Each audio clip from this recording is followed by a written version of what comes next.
गरीब केशव बंजारा भया, बालद भरी विचार, मन इच्छा पूर्ण करी, खुद कबीर केशव अवतार। जगत गुरु तत्वदर्शी संत रामपाल जी महाराज जी के सानिध्य में दिव्य धर्म यज्ञ दिवस के उपलक्ष्य में दिनांक 4 से 6 नवंबर 2025 को नेपाल सहित भारत के 13 सतलोक आश्रमों में 3 दिवसीय महासमागम का आयोजन किया जा रहा है। इस पवित्र अवसर पर 3 दिवसीय अखंड पाठ, विशाल भंडारा, विशाल सत्संग समारोह, दहेज मुक्त विवाह व रक्तदान शिविर जैसे कई भव्य कार्यक्रम होंगे, जिसमें निशुल्क नेत्र जांच और दांतों का उपचार किया जाएगा। आप सभी नगर व ग्राम वासियों को इस भव्य और अद्वितीय महासमागम में परिवार सहित सादर आमंत्रित किया जाता है। कृपया आप इस विशाल भंडारे और सत्संग में परिवार सहित पधार कर इस आयोजन की शोभा बढ़ाएं।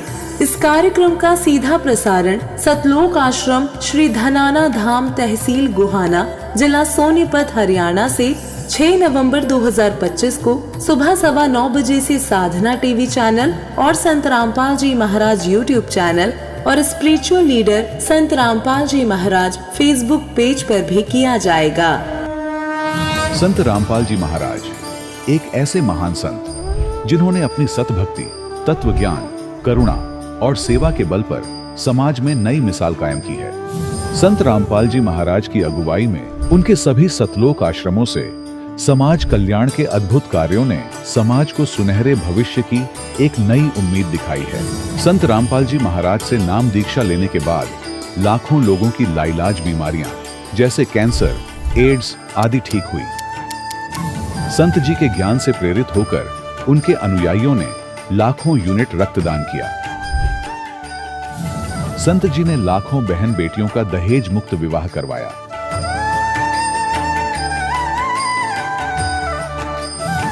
संत जी ने लाखों लोगों का नशा छुड़वाया, करोड़ों उजड़े परिवार बसे। संत जी के आश्रमों में समागम के दौरान निःशुल्क नेत्र चिकित्सा, दंत चिकित्सा प्रदान की जाती है।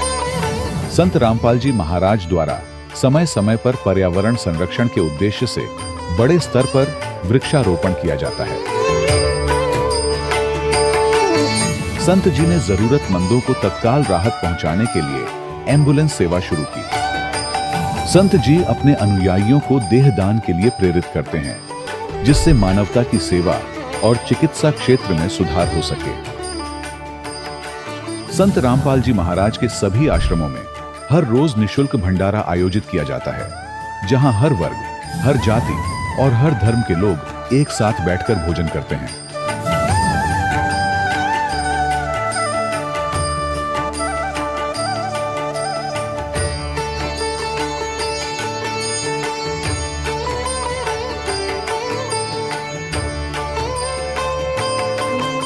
संत रामपाल जी महाराज की अन्नपूर्णा मुहिम ने गरीब और बेसहारा लोगों के जीवन में एक नई ऊर्जा और उम्मीद को जन्म दिया है। घर घर खाद्य सामग्री और जरूरी मदद पहुंचाकर संत रामपाल जी महाराज ने लोगों को दुख और मजबूरी से लड़ने की ताकत प्रदान की है।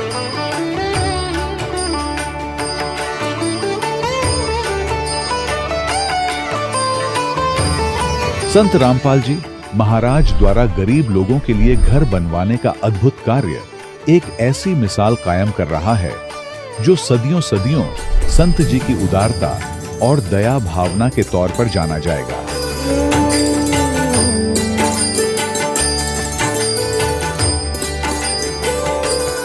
संत रामपाल जी महाराज के आश्रम में हजारों बुजुर्गों को सम्मान और प्यार के साथ जीवन जीने का अवसर मिलता है। उनके खाने, रहने और स्वास्थ्य की पूरी जिम्मेदारी संत रामपाल जी महाराज उठाते हैं। अनाथ बच्चों के लिए संत रामपाल जी महाराज के सभी आश्रम किसी वरदान से कम नहीं। यहाँ उन्हें शिक्षा, संस्कार और भविष्य के लिए बेहतर अवसर प्रदान किए जाते हैं। चाहे बाढ़ हो, भूकंप या महामारी, संत रामपाल जी महाराज और उनके अनुयायी हमेशा ही जरूरतमंदों के लिए सबसे आगे खड़े रहते हैं। कोविड महामारी के दौरान संत रामपाल जी महाराज के आश्रमों से करोड़ों लोगों के लिए भोजन, दवाइयां और जीवन रक्षक सामग्रियां उपलब्ध कराई गई। चाहे गरीब की मदद हो या किसी शोषित और पीड़ित वर्ग के हक और सम्मान की लड़ाई संत रामपाल जी महाराज ने हमेशा ही उनकी दबी आवाज को सरकारों तक पहुंचाया है और उन्हें उचित न्याय दिलवाने में अहम भूमिका अदा की है। समाज में आध्यात्मिक और सामाजिक मूल्यों के प्रति जागरूकता लाने में संत रामपाल जी महाराज हर कदम पर मानवता के सच्चे सेवक साबित हुए हैं। संत रामपाल जी महाराज का जीवन हमें सिखाता है कि सच्ची सेवा वही है जो निस्वार्थ भाव से की जाए।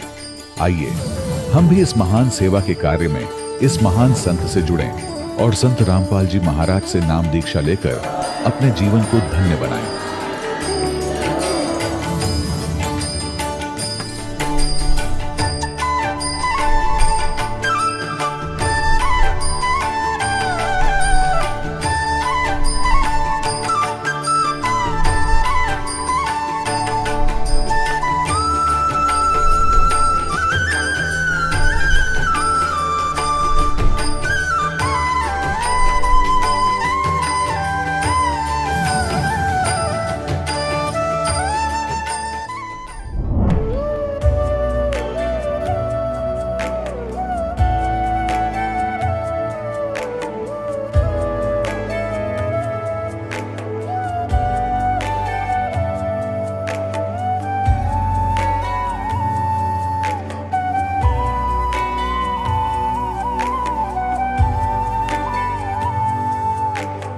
कौन ब्रह्मा का पिता है, कौन विष्णु की मां, शंकर का दादा कौन है, हमको दे बता।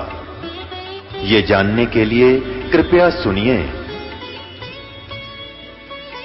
जगत गुरु तत्वदर्शी संत रामपाल जी महाराज के अमृत वचन सर्व पवित्र धर्मों के पवित्र शास्त्रों के आधार पर। सत साहिब दर्शकों, ये कहानी है छत्तीसगढ़ के राजनांदगांव जिले की एक ऐसी महिला की जो असहनीय शारीरिक पीड़ा का सामना कर रही थी। इन्होंने अपनी शारीरिक पीड़ाओं से निजात पाने के लिए न जाने कहां-कहां उम्मीद लगाई, लेकिन हर जगह इन्हें निराशा ही हाथ लगी। आखिर इनके जीवन में चल रही परेशानियों से इन्हें कैसे छुटकारा मिला, और ये भी जानते हैं कि इन्होंने कैसे संत रामपाल जी महाराज से नाम दीक्षा ग्रहण की और क्या नाम दीक्षा लेने के बाद इन्हें कोई लाभ प्राप्त हुए। आइए अब सुनते हैं ललिता जी की सच्ची कहानी, उन्हीं की जुबानी। नमस्कार जी। सत साहिब जी। क्या नाम है जी आपका? ललिता दासी। बहन जी, आप कहाँ से हैं? छत्तीसगढ़ राजनांदगांव से। संत रामपाल जी महाराज से नाम दीक्षा आपने कब ली? 2013 में जी। संत रामपाल जी महाराज से नाम दीक्षा लेने से पहले आप क्या भक्ति साधनाएं करती थी? मैं कबीर साहब को ही मानती थी और बनारस से विजयदास शास्त्री से नाम दीक्षा ली थी जी। तो फिर आप संत रामपाल जी महाराज की शरण में कैसे आईं? वो भक्ति करते करते हमें कोई लाभ होता नहीं था। मेरे सर में इतना दर्द होता था। मेरे शादी के बाद मेरे हस्बैंड आर्मी में हैं, तो मुझे रांची लेके गए थे। वहाँ आर्मी के डॉक्टर को बहुत दिखाया और इधर आई तो तांत्रिकों को भी बहुत दिखाया। मेरे सर में इतना दर्द होता था, मैं मानसिक परेशानी भी होता था मेरे को। मैं कोई काम नहीं कर पाती थी, इतना टेंशन में मेरे हाथ पैर ना हिलता था।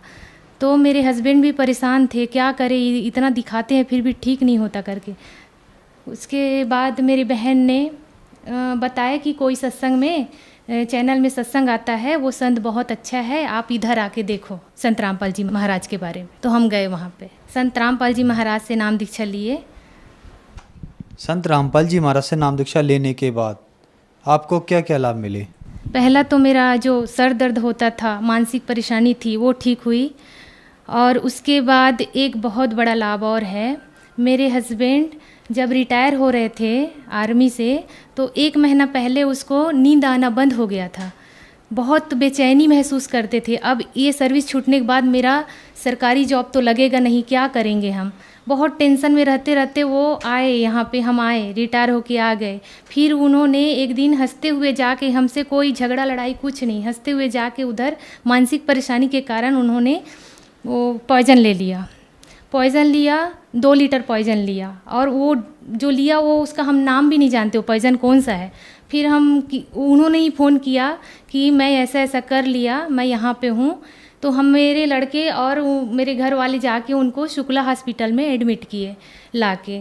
वहाँ रंगारी करके एक डॉक्टर था, उन्होंने 2-3 दिन इलाज किए उनके। शुरू में तो बोल दिए कि इनके बचने का कोई चांस नहीं है, सुबह से इसने पॉइज़न लिया है और आज 7 बजे आप एडमिट कर रहे हो, इसके तो पूरा बॉडी में फैल गया है करके। फिर हमने बहुत रिक्वेस्ट किए, आप इलाज तो शुरू करो, तो आप साइन कर दो बोले, कुछ होता है तो हम जिम्मेदारी नहीं लेंगे। तो इलाज कराने के लिए हमें साइन भी करना पड़ा। वेंटिलेटर में रखे थे मेरे हस्बैंड को। 3 दिन बाद थोड़ा होश आया, वेंटिलेटर से बाहर आए तो उन्होंने बताया कि आपके गुरुजी संत रामपाल जी महाराज और कबीर परमात्मा मेरे को दिन भर दर्शन दे रहे, दिन भर दे रहे। इतना ही बोल पा रहे थे, धीरे धीरे फिर उसका डाउन हो गया, वो बोल उतना बता के फिर डाउन हो गया उसका शरीर, फिर वेंटिलेटर में चले गए। फिर डॉक्टर ने बोला हमारे बस की बात नहीं है, यहाँ तो इसका ट्रीटमेंट नहीं हो सकता, इसको आप रायपुर ले जाओ या तो नागपुर ले जाओ। फिर हम लेके गए रायपुर रामकृष्ण केयर में। वहाँ पे लकवे करके कोई डॉक्टर है, उन्होंने इनका ट्रीटमेंट शुरू किया। पहले तो उन्होंने ही बोल दिया देख के कि इनका कंडीशन बहुत ख़राब है, हम नहीं कह सकते कि ये ठीक होगा, इसका सब पूरा शरीर में भिन गया है, पूरा दवाई इसका इलाज नहीं हो सकता, यहाँ से मुंबई या तो दिल्ली भी ले जाना पड़ेगा, ऐसा बोला। फिर हमने वहाँ भी रिक्वेस्ट किया कि इलाज शुरू करें, फिर उन्होंने किया। उसके बाद 15 दिन तक तो वेंटिलेटर में ही थे मेरे हस्बैंड। उसके बाद में परमात्मा को अर्जी लगाए हम लोग कि मेरे हस्बैंड ने ऐसे ऐसे किए हैं। मैं परमात्मा को दंडवत की और जाप करते वहीं पे रहे। फिर सांस आना शुरू हो गया उनका, फिर वेंटिलेटर से बाहर आए। 1.5 महीने बाद मेरे हस्बैंड मेरे घर वापस लौट गए, संत रामपाल जी महाराज की दया से। मेरी बेटी है, वो आगरा में हम थे, वहाँ पे इतनी बीमार पड़ती थी, रात रात भर खांसती थी, सर्दी था, दमा जैसे शिकायत हो गया था। बहुत दिखाया बच्चों के डॉक्टर को, बहुत दिखाया उनको। फिर 15 दिन दवाई ख़त्म होता फिर ले जाना पड़ता, फिर 15 दिन दवाई ख़त्म होता फिर ले जाना पड़ता। उसके बाद दीक्षा ली है, तब से संत रामपाल जी महाराज ने उसी रात को आए, आशीर्वाद दिए मेरे और मेरी बेटी को। अब टेंशन मत लेना बेटा, बोले उस दिन है और आज का, अभी तक के सांस वाली परेशानी नहीं हुई मेरी बेटी को। मेरा बेटा है, वो बाथरूम से गिर गया, हम अंदर कूलर चालू करके रूम में सोए थे, उसको आवाज़ आया जैसे पानी का टंकी ऊपर से गिरता है, ऐसे बहुत धड़ाम से आवाज़ आया। मैं भाग के आई, मेरी बेटी थी, मेरे हस्बैंड ड्यूटी पे गए थे यहाँ पे। तो मैं देखी तो लड़का बेहोश पड़ा था, आवाज़ खूब दिया, लड़का नहीं सुना। फिर ऊपर वाले भैया को बुलाई उठाने के लिए, तब जाके पानी वगैरह डाले तो हल्का होश आया, धीरे से अंदर लेके गए। शाम को हमने CT स्कैन कराया तो परमात्मा के उस समय वो लड़का लिया था नाम, उसने नाम खंड कर दिया था। बाद में बताया उसने, मम्मी मैंने ऐसे काम कर दिया था। तो फिर भी परमात्मा ने दया किए, उसके सर में एक चोट नहीं आया। ये लाभ हुआ संत रामपाल जी महाराज से जुड़ने के बाद। जी बहन जी, संत रामपाल जी महाराज से नाम दीक्षा लेने के बाद आपको बहुत सारे लाभ प्राप्त हुए। जैसे कि आपने बताया कि आपके हस्बैंड ने 2 लीटर पॉइजन खा लिया था, ये अपने आप में बहुत बड़ी बात है, और संत रामपाल जी महाराज ने उनको बचा लिया, ये बहुत बड़ा चमत्कार है। तो जो दर्शक आज आपको देख रहे हैं, आप उनके लिए क्या कहना चाहेंगी? धरती पर पूर्ण परमात्मा आए हुए हैं संत रामपाल जी महाराज के रूप में। मानुष जन्म दुर्लभ है, मिले न बारंबार, तरवर से पत्ता टूट गिरे, बहोर न लगता डार, आप आए और अपना कल्याण कराए। संत रामपाल जी महाराज से नाम दीक्षा कैसे ली जा सकती है? आज अनेकों चैनल पर संत रामपाल जी महाराज के सत्संग चल रहे हैं जी। उसके नीचे एक पट्टी आती है, उसमें फ़ोन नंबर है, वहाँ कांटेक्ट करके आप नाम दीक्षा केंद्र का पता पूछ सकते हो। धन्यवाद जी। सच्चा है। दर्शकों, अभी आपने सुने संत रामपाल जी महाराज से दीक्षा प्राप्त करके सुखी हुए भक्त के अनुभव। अब देखिए जगत गुरु तत्वदर्शी संत रामपाल जी महाराज के मंगल प्रवचन। आप प्रकृति देवी हो। भगवान शंकर भी कहते हैं कि हे माता, यदि भगवान विष्णु के बाद उत्पन्न होने वाले ब्रह्मा भी आपके पुत्र हैं, तो मैं तमोगुणी लीला करने वाला शंकर क्या आपकी संतान नहीं हुआ? अर्थात मुझे भी जन्म देने वाली तुम ही हो। और ये हमारे शंकराचार्य आचार्य, ये नकली गुरु ब्राह्मण है। ब्रह्मा विष्णु अजर और अमर हैं, सर्वेश्वर हैं, कोई माता पिता नहीं है। खाक पढ़ाए ने सदग्रंथों को, ये खाक टीचर थे जिसने सिलेबस का ज्ञान नहीं, मूर्ख बना रखा था हमारे को। इस अज्ञान को हटाने के लिए स्वयं परमेश्वर आते हैं। चारों युग में मेरे संत पुकारे, को के कहा हम हेल रे, हीरे माणक मोती बरसे ये जग चुगता ढेल रे। चारों युग में परमात्मा कहते हम आए हैं और अच्छी आत्माओं को मिलते हैं, उनको तत्व ज्ञान से परिचित कराते हैं, फिर वो मुझसे परिचित होकर के वो महापुरुष भी मेरी महिमा को यथार्थ रूप में सुनाते हैं, लेकिन कोई सुनने वाला नहीं होता, क्योंकि अज्ञान घना होता है। और परमात्मा कहते हैं हम भी, मैं भी आता रहता हूं प्रत्येक युग में भिन्न भिन्न रूप बनाकर, और ये हमारे ज्ञान को ना सुन करके हम यथार्थ ज्ञान यथार्थ भक्ति विधि रूपी हीरे मोती लालों की वर्षा करते रहते हैं, जगह जगह ज्ञान सुनाते हैं, लेकिन ये भोली आत्मा हीरे मोती लालों को ना पहचान कर उनको ठोकर मारकर कंकरों की गठड़ी बांध कर वजन उठाए फिर रहे हैं। हम जो साधना कर रहे हैं बड़ी श्रेष्ठ है। गीता अध्याय नंबर 16 के श्लोक 23 और 24 में स्पष्ट कर दिया है कि शास्त्र विधि को त्याग कर जो मनमाना आचरण करते हैं, मनमानी पूजाएं करते हैं, उनको न तो सुख होता है, न उनका कोई सिद्धि प्राप्त होती है, और न ही उनकी गति होती है। फिर साधना करते किस लिए? अब जैसे जितने भी हमारे धर्म गुरु हिंदू धर्म के क्या नाम लेते, ओम नमः शिवाय, ओम नमो भगवते वासुदेव, हरे कृष्ण राधे राधे श्याम मिला दे, राम राम हरे हरे, सहस्रनामा विष्णु जी का, और गणे चतुर और गणे सुपीरियर मानते हो, कहते ओम ओम, बस ओम सबसे बड़ा नाम। तो पुण्यात्माओं, हरे राम हरे कृष्ण किसी भी सदग्रंथ में मंत्र नहीं, ओम नमः शिवाय किसी ग्रंथ में नहीं, ओम नमो भगवते वासुदेव किसी ग्रंथ में नहीं। जो शास्त्र अनुकूल साधना है वो परमेश्वर ने स्वयं आकर बताई है और अपनी उन प्यारी आत्माओं को बताई है, और उनको थोड़ी हिदायत दे दी थी कि जब तक इस कलयुग के अंदर ये बिचली पीढ़ी का समय नहीं आवे, इसको डिस्क्लोज ना करना, लिख देना। लिख रखे सभी महापुरुषों ने अपने अमृतवाणी में एफिडेविट लिख रखे हैं कि हम ये जाप करा करते हैं, ये मंत्र श्रेष्ठ है, इसी से मोक्ष संभव है।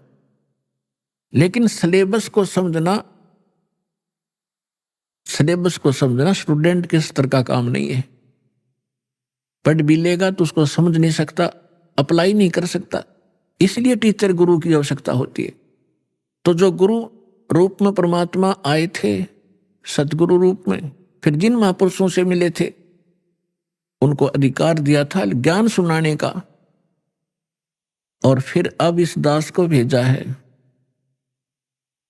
इस पूरे कंप्लीट कोर्स को आप तक पहुंचाने के लिए, आपका मोक्ष कराने के लिए, क्योंकि अब वो समय आ गया। नहीं तो इस दास से बड़े बड़े महापुरुष पहले हुए हैं, लेकिन उस समय नहीं था, क्योंकि आप अशिक्षित थे,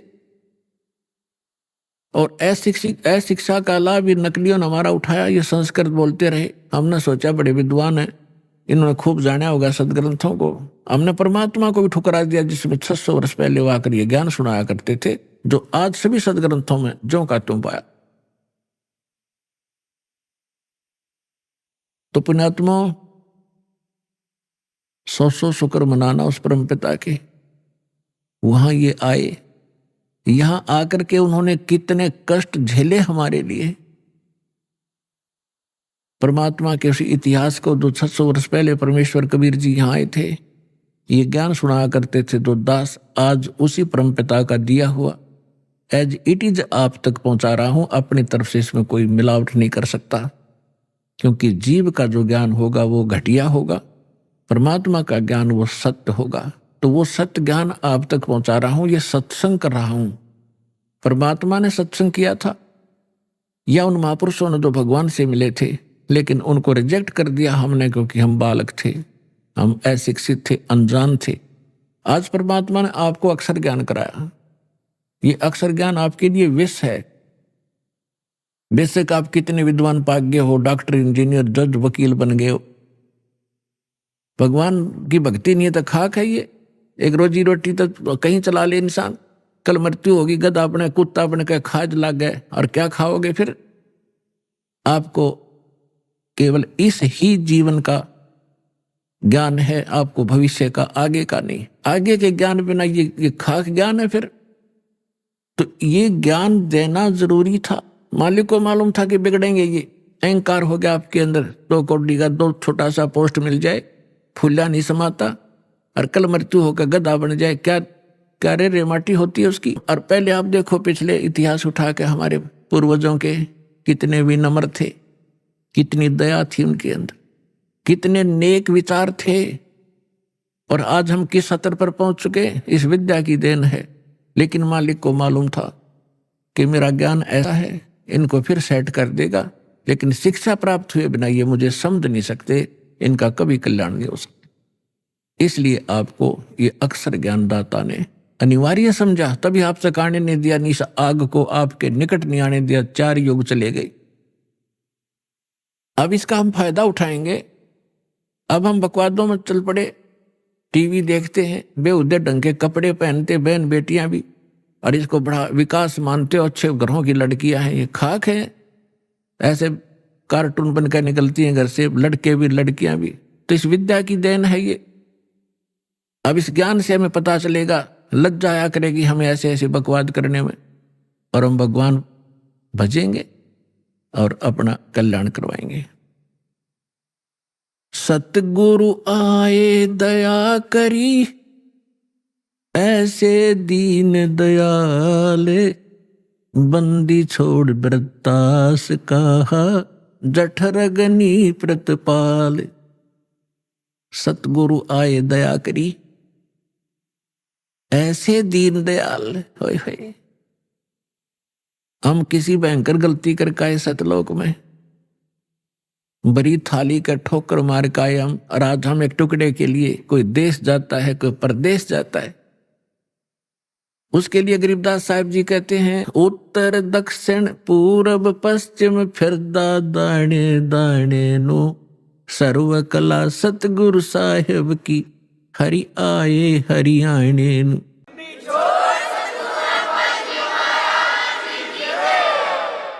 अपन आत्माओं, जो गुरु बचन पर डट गए कट गए फंद 84 के,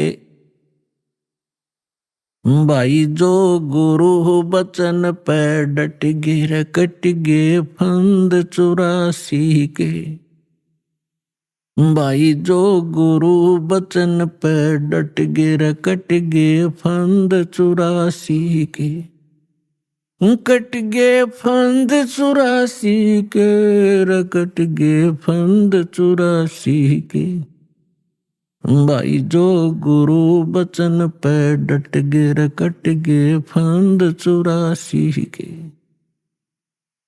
वस्तु मिली ठोड़ की ठोड़ मिट गई, मन पापी की दौड़। वस्तु मिली ठोर की ठोड़ मिट गई, मन पापी की दौड़। ये भरम मिटे मथुरा काशी के, भरम मिटे मथुरा काशी के, भाई जो गुरु बचन पे डट गे रकट गे फंद 84 के। पुणात्मा, गुरु का वचन पालन करना इस भक्ति मार्ग में अति अनिवार्य है। और गुरु केवल वही ज्ञान और वही आदेश देता है जो आपके हित में होते हैं। एक भक्त कह रहा था जी, उसने कभी प्रश्न किया होगा, दास को तो इतना ध्यान नहीं रहता क्योंकि लाखों की संख्या में एक महीने में भक्त मिलते हैं। 5 वर्ष पहले उसने दीक्षा ली थी। वो कह रहा था जी मैं अमेरिका जाने की तैयारी कर रहा हूं। तो उसने अभी बताया, कहने लगे जी आप ये बोले कि भाई आड़े यही अमेरिका बना दूंगा जब तू विश्वास करेगा। तो वो आज बता रहा था जी मुझे ऐसे दया कर दी दाता ने, समय पर टूक नहीं था, कर्जा सिर पर बहुत गना था, आज सारा सुख दे दिया और यहीं पर बढ़िया काम चला दिया। तो पुण्यात्माओं, गरीबदास साहब जी कहते हैं, पूर्व पश्चिम उत्तर दक्षिण तू फिरदा दाने दाने नू, और सर्व कला सतगुरु साहिब की हरियाए हरियाणे नू। मालिक ने पहचान कर धक्के खाते फिरते हो तुम, लगो एक बार भक्ति पर, सारे सुख दे और मोक्ष भी देगा आपको।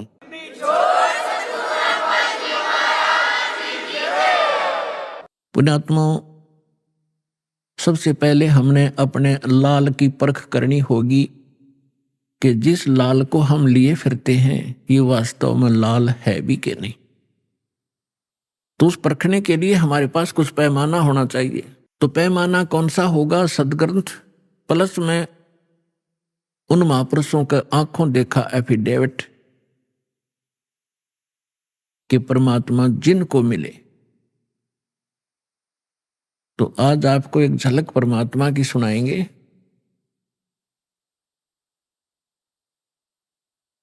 परमेश्वर कबीर जी के प्रगट के विषय में बहुत सी भ्रांतियां समाज में इन नकलियों ने फैला रखी है।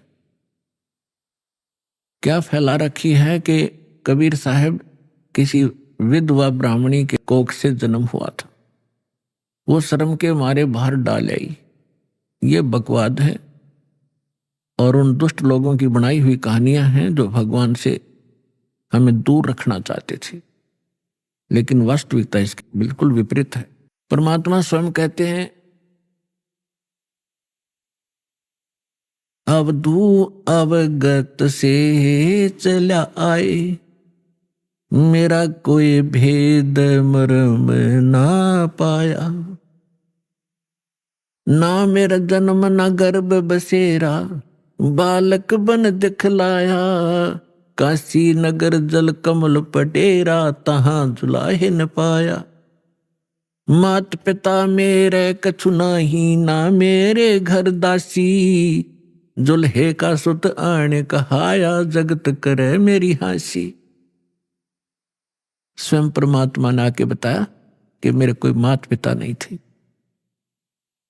और किसी कारण से मैं प्रत्येक युग में अपने बच्चों को संभालने के लिए ये लीला किया करता हूं। परमात्मा प्रत्येक युग में ऐसे ही लीला करते हैं, कमल के फूल पर आकर शिशु रूप धारण करते हैं। एक सतिथि इनकी ऐसी है यहाँ आने की, और वैसे जब चाहे कभी भी एक साधु रूप में, अन्य रूप में कभी प्रकट होकर के अच्छी आत्माओं को मिलते हैं, उनको ज्ञान देते हैं। तो जब परमात्मा कलयुग में आए सन 1398 संवत 1455 ज्येष्ठ सुदी पूर्णमासी को ब्रह्म मुहूर्त में, ब्रह्म मुहूर्त होता है सूर्य उदय होने से 1.5 घंटा पूर्व, सतलोक से आए मालिक और एक शिशु रूप धारण करके और नीचे को गति की। उस समय बनारस के अंदर, काशी के अंदर एक रामानंद नाम के बहुत बड़े विद्वान प्रसिद्ध थे। उनके विषय में माना जाता था कि इन्होंने 4 वेदों को, 18 पुराणों को, श्रीमद् भगवत गीता को ठीक ढंग से जाना है, जिस कारण से वो प्रचार किया करते थे। और उन्होंने 1400 ऋषि शेष बना रखे थे, जो उनके द्वारा बताए गए ज्ञान को आगे जनता में प्रचार किया करते थे। और स्वामी रामानंद जी एक ब्राह्मण के अतिरिक्त अन्य किसी जाति मजहब वाले को अपना शिष्य नहीं बनाते थे। अन्य को वो एक हेय समझते थे, अपने से घटिया मानते थे। अब उन्होंने 1400 ऋषि पंडित शिष्य बना रखे थे। उनमें से एक अष्टानंद नाम के ऋषि थे, और वो प्रतिदिन एक लहर तारा नामक तालाब था, आज भी है, लेकिन अब तो वो सिर्फ एक यादगार रूप में ही रहा है। लहर तारा तालाब उसका नाम कैसे पड़ा? गंगा दरिया का जल वर्षा के दिनों में जब फुल स्विम पर चलती है तो गऊ घाटों के ऊपर से वो ओवरफ्लो होकर लहरों के द्वारा उछल उछल के एक बहुत बड़ी झील में समा जाता था, भर जाता था। उसको लहर तारा नामक तालाब कहने लगे। और उसका फिर सारा वर्ष बहुत सुंदर स्वच्छ जल रहता था, क्योंकि गंगा के जल में एक विशेषता है कि ये खराब नहीं होता, क्योंकि ये जल सतलोक से आया है। परमात्मा ने एक सैंपल भेज रखा कि हमारे लोक में ऐसे पदार्थ हैं, ना दूध कभी खराब होते, दरिया बहती है, ना दही और मक्खन खराब होते। वहां का ऐसा मटेरियल है। ये एक सैंपल है आपके लिए, विश्वास करने के लिए कि वहां ऐसे पदार्थ, जब ऐसे लोक में और ये जल खराब नहीं होता, वहां तो लोक ही एक विशेष है। तो समझदार को संकेत पर्याप्त है। उस लहर तारा तालाब के ऊपर ऋषि अष्टानंद जी प्रतिदिन अपने गुरुजी के द्वारा बताए गए उस साधना को भी करते थे, उसी में स्नान करते थे। एकांत स्थान, शांत स्थान पर वो भगवान की भक्ति का चिंतन किया करते थे। वो प्रतिदिन की तरह वो भी अपने चिंतन में स्नान करके बैठे थे। आकाश से क्या देखा अष्टानंद जी ने कि एक बहुत प्रकाश, तेज प्रकाश का गोला सा ऊपर से स्पीड के साथ आ रहा है। और वेद भी यही बताते हैं कि वो परमात्मा ऊपर के लोक में रहता है और उस वहां से गति करके आता है, बिजली विद्युत जैसी गति से यहां आकर हमें प्राप्त होते हैं। अष्टानंद जी ने देखा कि बहुत तेज प्रकाश कभी देखा नहीं ऐसा। जब उसने देखा तो उसकी आंखें सहन नहीं कर सकी, चरम दृष्टि बंद होगी। आंखें बंद होने के बाद उसने क्या देखा कि एक बालक है, शिशु रूप दिखाई दिया। जैसे हम सूर्य की तरफ देखते हैं प्रथम सीधा, तो हमारी चरम दृष्टि सहन नहीं कर पाती, आंखें बंद हो जाती हैं। आंखें जब बंद होती हैं या हम दूसरी साइड में देखते हैं तो सूर्य का प्रकाश रहित आकार दिखाई देता है और वो काफी देर तक आंखों में बना रहता है। ठीक यही दशा अष्टानंद जी की हुई कि उसने जब वो प्रकाश की तरफ देखा तो वो प्रकाश किसका था? सूर्य का, यानी परमात्मा का। और जब आंखें बंद की तो क्या देखा? वो शिशु का प्रकाश था, वो परमात्मा का प्रकाश था।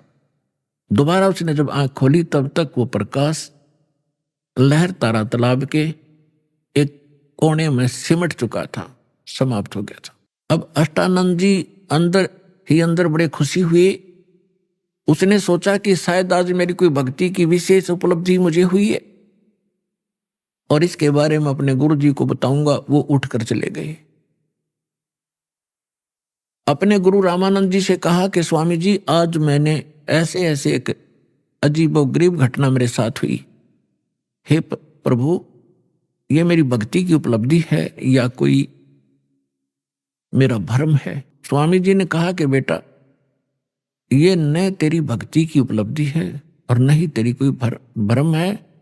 ऐसी लीला उस समय होती है जब ऊपर के लोक से कोई परम शक्ति या देवता लोग यहां पृथ्वी पर आकर के जन्म लेते हैं। किसी मां के गर्भ में प्रवेश किया होगा उन्होंने।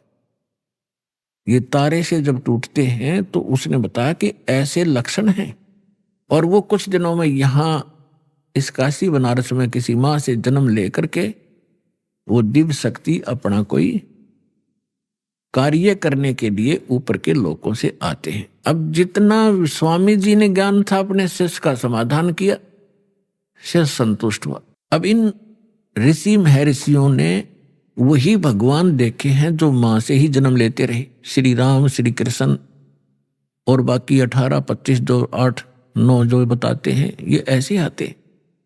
लेकिन ये भगवान वो है जो कभी मां से जन्म नहीं लेता, सबके जन्मदाता है, सबके विधाता है। उधर से नीरू और नीमा नाम के 2 पति पत्नी थे मुसलमान। वो उसी जन्म में वो ब्राह्मण थे। गौरी शंकर पुरुष का नाम था सरस्वती, उसकी पत्नी का नाम था। गौरी शंकर भगवान शंकर के बहुत ज्यादा उपासक थे और नेक आत्मा ब्राह्मण थे। अन्य ब्राह्मण रोजी रोटी के लिए, निर्वाह के लिए मिसगाइड करते थे, दक्षिणा आदि कुछ अटपट करके ग्रहण करते थे। तेरा पितर ऐसे रुष्ट हो गया है, इतने पैसे चढ़ा दे, ऐसा पाठ करवा दे। वो ऐसा नहीं करता था। वो केवल शिव जी की कथा सुनाते थे शिव पुराण से, और जो भी उसकी दक्षिणा आती थी अपने निर्वाह के लिए रखकर बाकी शेष भंडारे में लगाते थे। तो उनके अनुयायी बहुत अच्छे तरह परिचित थे कि बिल्कुल निष्पक्ष कथाएं करते हैं, निस्वार्थ कथाएं करते हैं, जिस कारण से उनकी काफी प्रसिद्धि काशी में हो रही थी। और अन्य जो नकली ब्राह्मण थे रोजी रोटी वाले, वो उससे घनी ईर्षा करते थे कि ज्यादा लोग इनको पसंद करने लगे, हमसे दूर होते जा रहे हैं। इस बात से मुसलमान काजी, मुल्ला, पीर खूब परिचित थे कि गौरी शंकर से अन्य जो धर्म गुरु हैं ब्राह्मण, ये अक्षुब्ध हैं और ये हिंदू धर्म का प्रचार घना कर रहा है।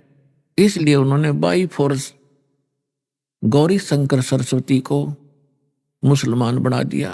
मुसलमान कैसे बना दिया?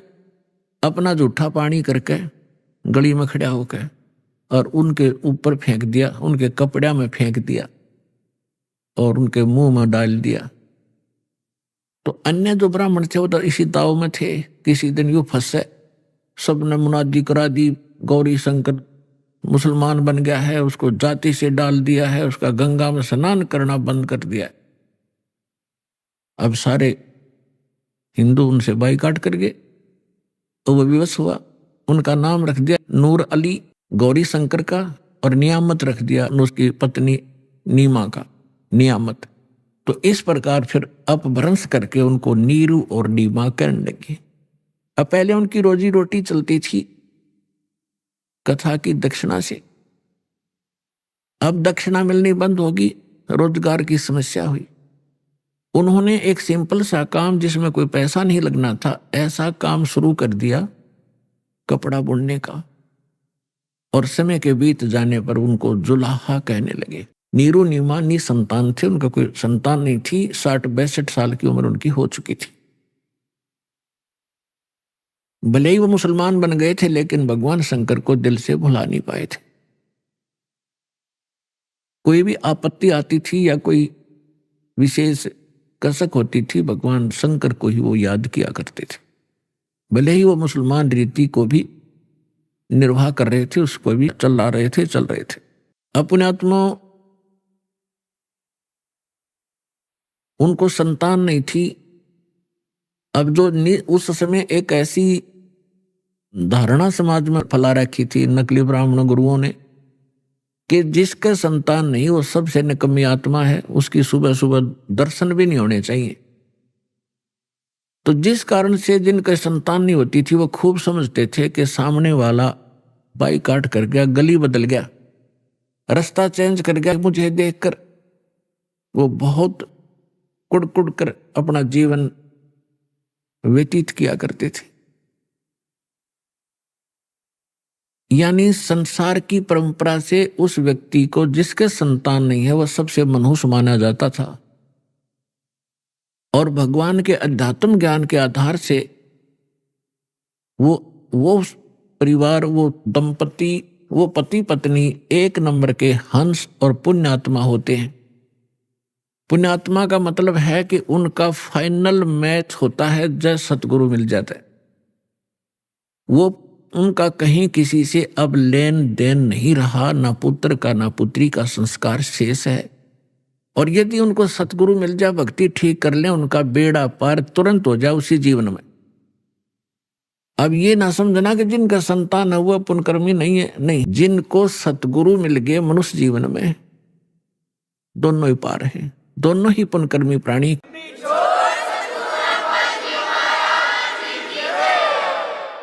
जैसे एक समय सुखदेव ऋषि 12 वर्ष के बाद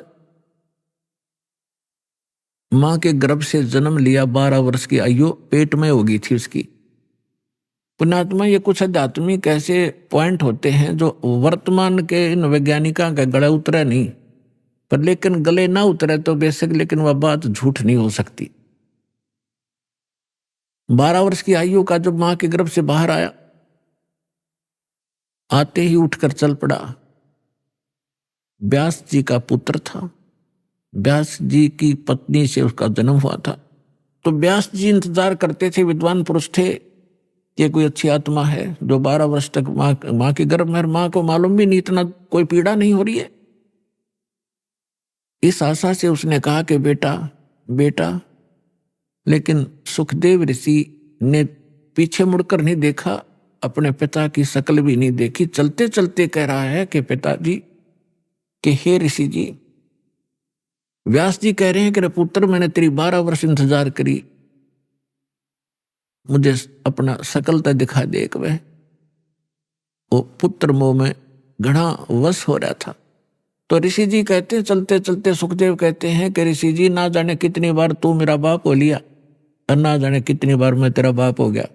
ये बहुत बूढ़ी बीमारी है, इबका मैं अपना पीछा छुटवाऊंगा और मैं ना देखूं तेरी और कहीं मेरी ममता तेरे में फंस ना जाए। यूं कहकर आकाश में उड़ गया, दूसरी जगह जाकर प्रकट हो गया। वहां जाकर अपनी और नालापा काटी।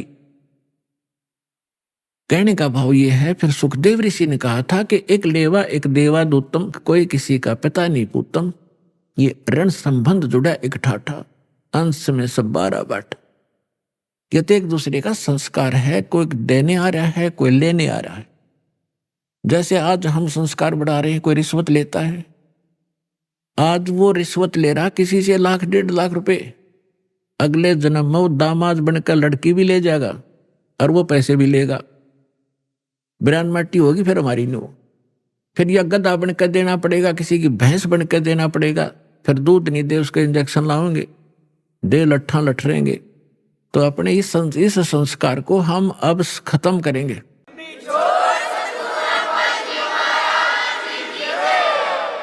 तो इस विष को हम तभी तक खा रहे हैं जब तक हमें ये विष दिखाई नहीं देता, हम पहचानने योग्य नहीं थे।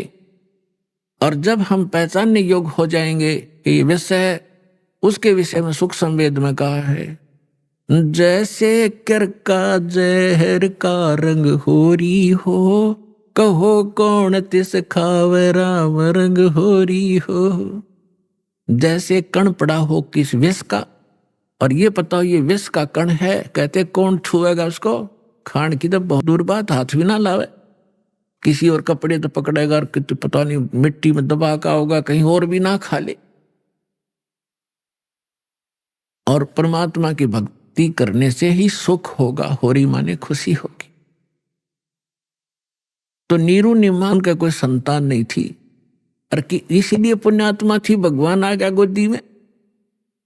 अब भगत का और जगत का सदा से विरोध रहा है, मतभेद रहा है वैचारिक, और जिस कारण से इनकी खींचातान बनी रही तो बनी रहो, क्योंकि भगत को ज्ञान हो जाता भक्ति का और जगत को ज्ञान होता अपनी ही परंपराओं का, वो उन्हीं का उत्तम मान रहे होते हैं, इसलिए विरोध करते हैं भक्तों का।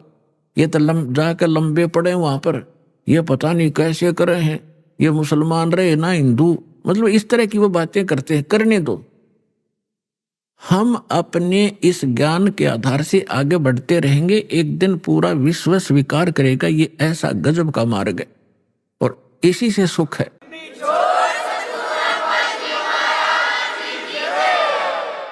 पुण्यात्माओं, ये भक्ति युग आ गया। अभी तक हमने बतेरी बकवाद कर ली।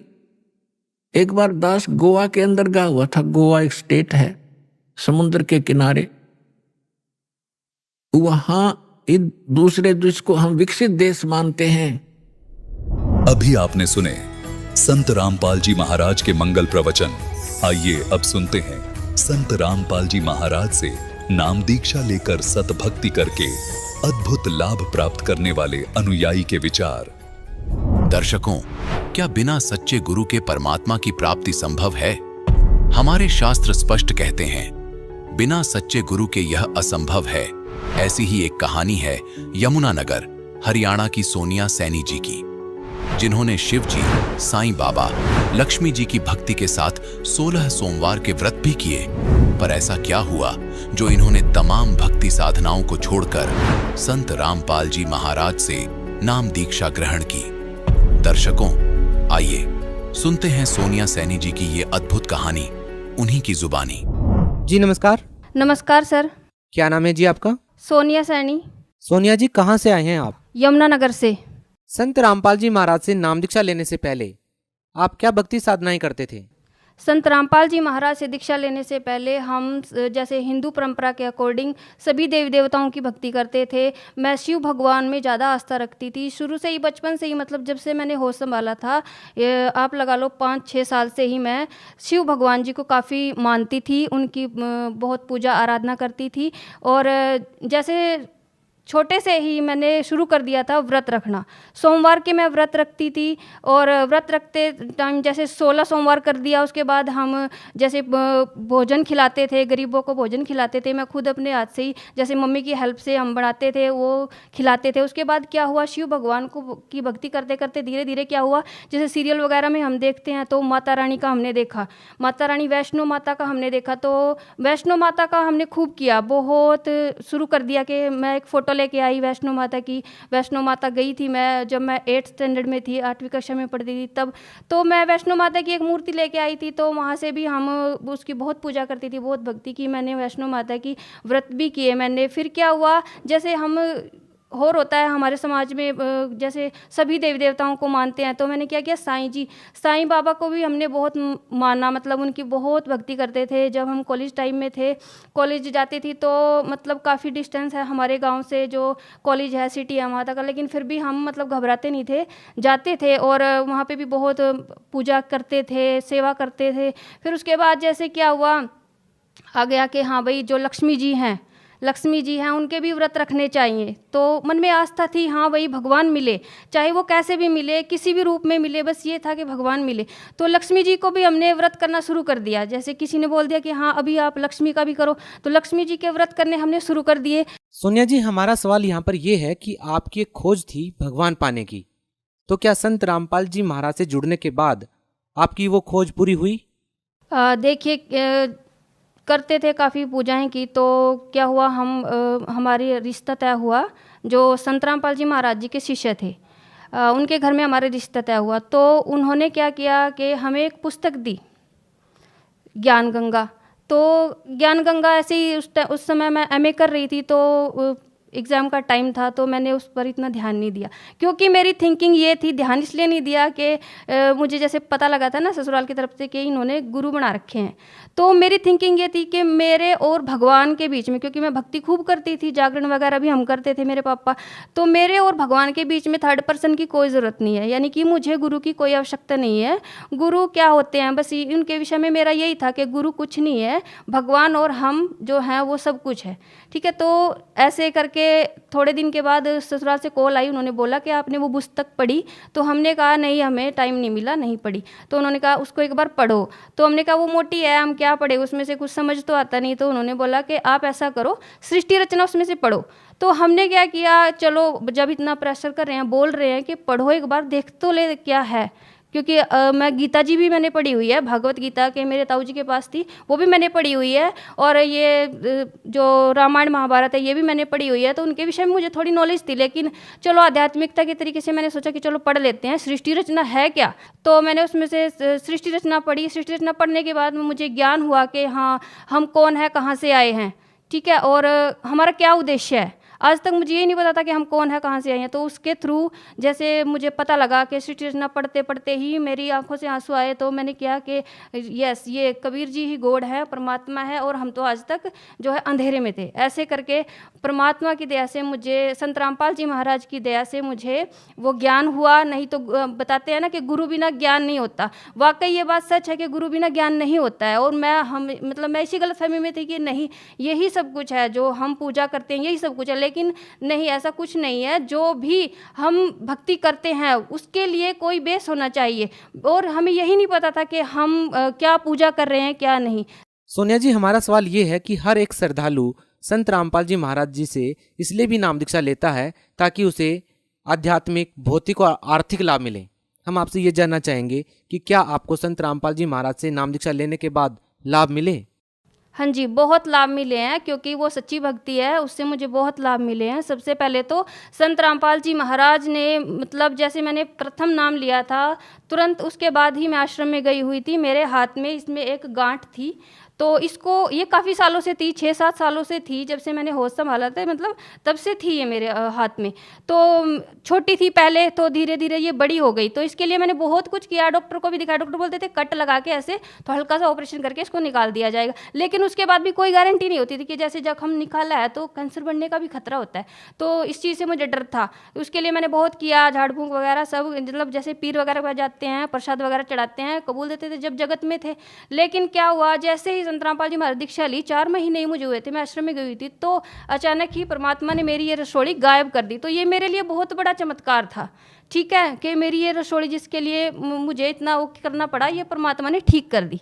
तो संत रामपाल जी महाराज की दया से मेरी जो गांठ है वो बिल्कुल गायब हो गई।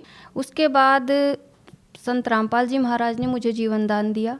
जैसे मतलब मुझे मेरा बेबी हुआ, उस टाइम वो सब कुछ ठीक हो गया, बेबी भी ठीक हो गया। लेकिन तीसरे दिन जाके क्या हुआ कि जो ब्लड है, ब्लड जो मेरा ब्लड था वो मांस के टुकड़े बन बन के, ऐसे मैं टॉयलेट गई तो ऐसे निकलने लगा, वो सारा ब्लड निकल गया। मेरा जो है 11.6 ग्राम मेरा ब्लड था, और अचानक ही मेरा ब्लड जो है 4 ग्राम रह गया।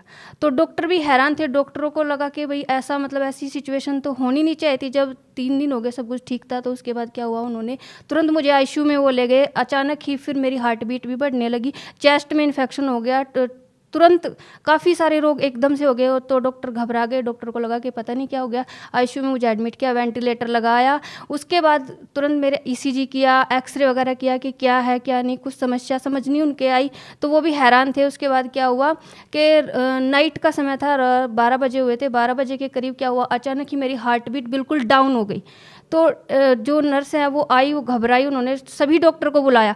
जितने भी मतलब आर्मी के हॉस्पिटल डॉक्टर्स हैं वो इतनी जल्दी आते नहीं है, मतलब उनका भी एक ड्यूटी होती है, ड्यूटी टाइम होता है उनका भी।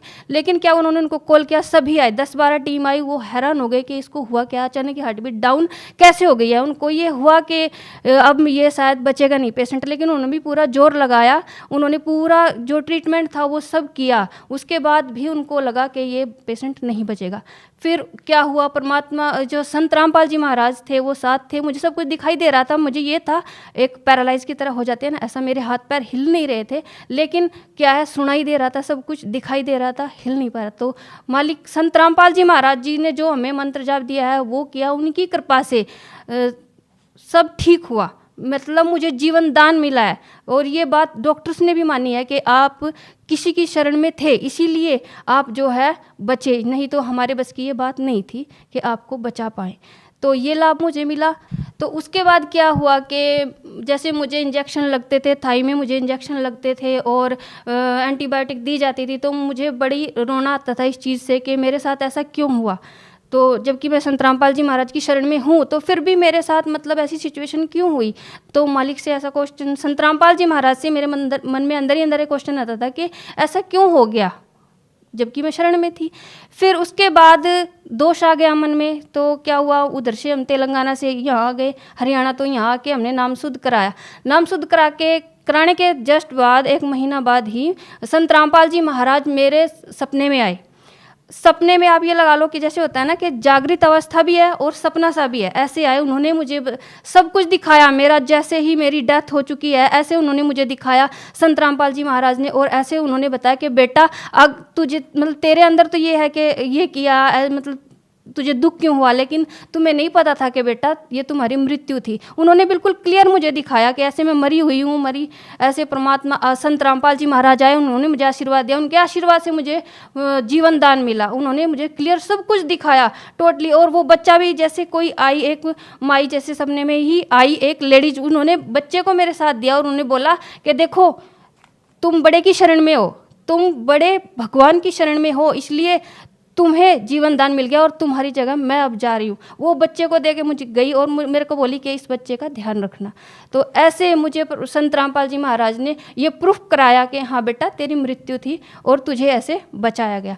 उसके बाद क्या हुआ कि जैसे मुझे थोड़ा समस्या हुई सर्वाइकल की। तो डॉक्टर्स के पास मैं गई, उन्होंने बोला कि आपको सर्वाइकल है, ऐसे पेन होता था मुझे। तो दवाई उन्होंने दी, दवाई से कोई आराम नहीं लगा, क्योंकि दवाई मुझे पहले रिएक्शन करती थी।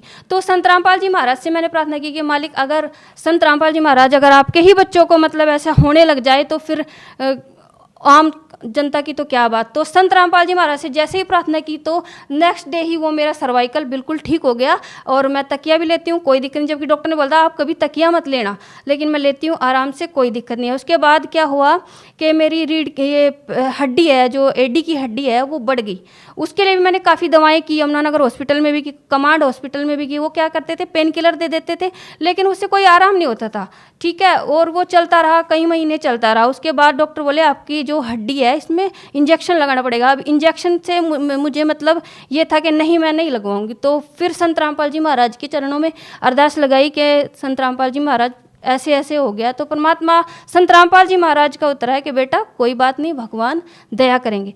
तो परमात्मा संत रामपाल जी महाराज की दया से वो जो रोग था वो भी धीरे धीरे खत्म हो गया, और आज पूर्ण रूप से स्वस्थ हूँ, आपके सामने हूँ, जिंदा हूँ। और इससे बड़ा लाभ क्या होगा कि मुझे परमात्मा ने जीवन दान दिया, एक मरे हुए इंसान को परमात्मा ने जीवित किया। जैसे कि वेदों में भी लिखा है ना कि वह परमात्मा वही परमात्मा है जो हमें 100 वर्ष की आयु बढ़ा देता है और जीवन दान देता है।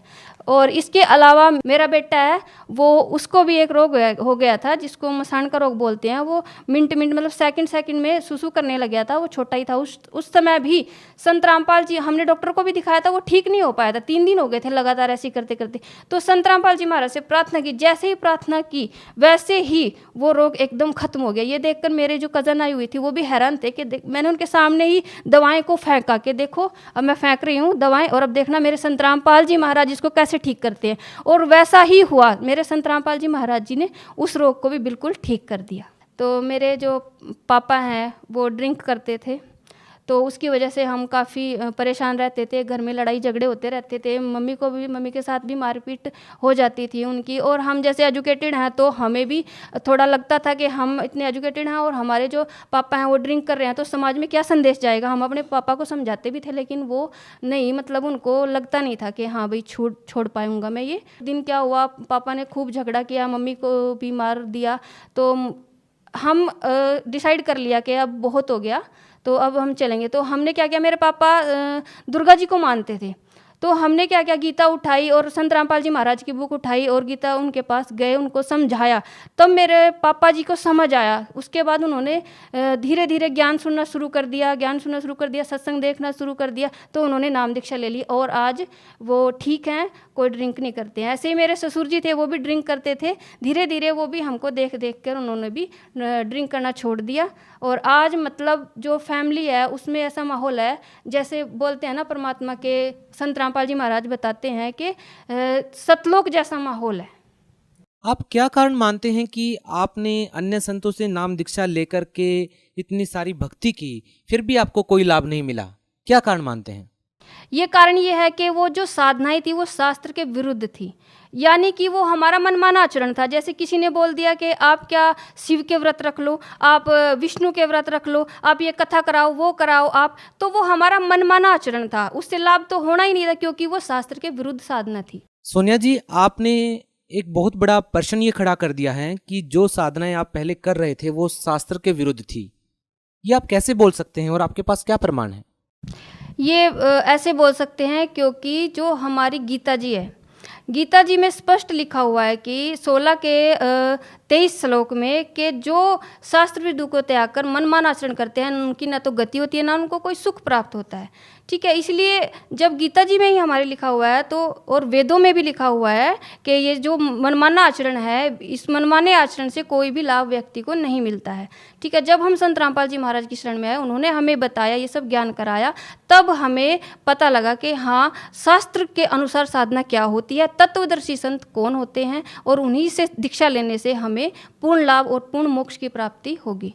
जैसे गीता अध्याय 17 के श्लोक नंबर 23 में लिखा हुआ है कि ओम तत्सत इति निर्देश है, यानी कि जो ओम तत्सत है वही भक्ति की सही विधि है, और जो इस ओम तत्सत के भेद को बताएगा वही तत्वदर्शी संत है। और तत्वदर्शी संत की और भी पहचान, जैसे 15 के श्लोक 1 से 4 में लिखा हुआ है, जो उल्टे लटके हुए संसार रूपी वृक्ष को बता देगा वही तत्वदर्शी संत होगा। तो तत्वदर्शी संत वर्तमान में संत रामपाल जी महाराज है, उन्हीं से हमने नाम दीक्षा ली, तभी हमें लाभ हुआ और फायदे हुए। आप भगत समाज को क्या संदेश देना चाहेंगे? भगत समाज को मैं यही संदेश देना चाहती हूँ कि संत रामपाल जी महाराज पूर्ण संत हैं, पूर्ण गुरु हैं। उनकी शरण में आइए, इनसे नाम दीक्षा लीजिए और अपना कल्याण करवाइए, क्योंकि मानुष जन्म दुर्लभ है, मिले ना बारंबार, तरवर से पत्ता टूट गिरे, बहुर न लगता डार। जो श्रद्धालु संत रामपाल जी महाराज से नाम दीक्षा लेना चाहते हैं वो उनसे कैसे जुड़ सकते हैं? आप YouTube पे जाइए, स्पिरिचुअल लीडर संत रामपाल जी महाराज ये सर्च कीजिए आप, वहाँ पे जाके संत रामपाल जी महाराज के सत्संग देखिए। सत्संग के नीचे जो पिक्चर डिस्प्ले होती है उस पर कॉन्टैक्ट नंबर दिए जाते हैं, उन कॉन्टैक्ट नंबर पर आप कॉन्टैक्ट कीजिए। आपको आपके नज़दीकी नामदान सेंटर का पता बता दिया जाएगा। जिस भी ज़िले में जहाँ पर भी आप रहते हैं तो आप वहाँ जाकर नाम दीक्षा ले सकते हैं। जी धन्यवाद। धन्यवाद सर।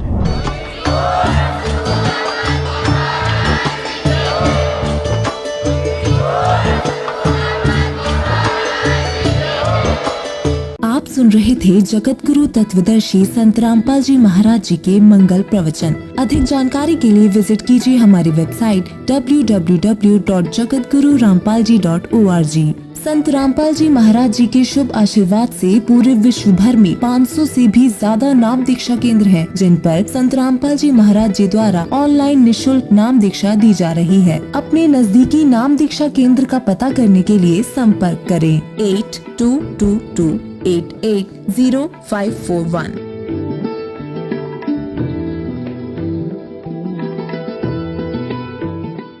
गरीब केशव बंजारा भया, बालद भरी विचार, मन इच्छा पूर्ण करी, खुद कबीर केशव अवतार। जगत गुरु तत्वदर्शी संत रामपाल जी महाराज जी के सानिध्य में दिव्य धर्म यज्ञ दिवस के उपलक्ष्य में दिनांक 4 से 6 नवंबर 2025 को नेपाल सहित भारत के 13 सतलोक आश्रमों में 3 दिवसीय महासमागम का आयोजन किया जा रहा है। इस पवित्र अवसर पर 3 दिवसीय अखंड पाठ, विशाल भंडारा, विशाल सत्संग समारोह, दहेज मुक्त विवाह व रक्तदान शिविर जैसे कई भव्य कार्यक्रम होंगे, जिसमें निशुल्क नेत्र जांच और दांतों का उपचार किया जाएगा। आप सभी नगर व ग्राम वासियों को इस भव्य और अद्वितीय महासमागम में परिवार सहित सादर आमंत्रित किया जाता है। कृपया आप इस विशाल भंडारे और सत्संग में परिवार सहित पधार कर इस आयोजन की शोभा बढ़ाएं।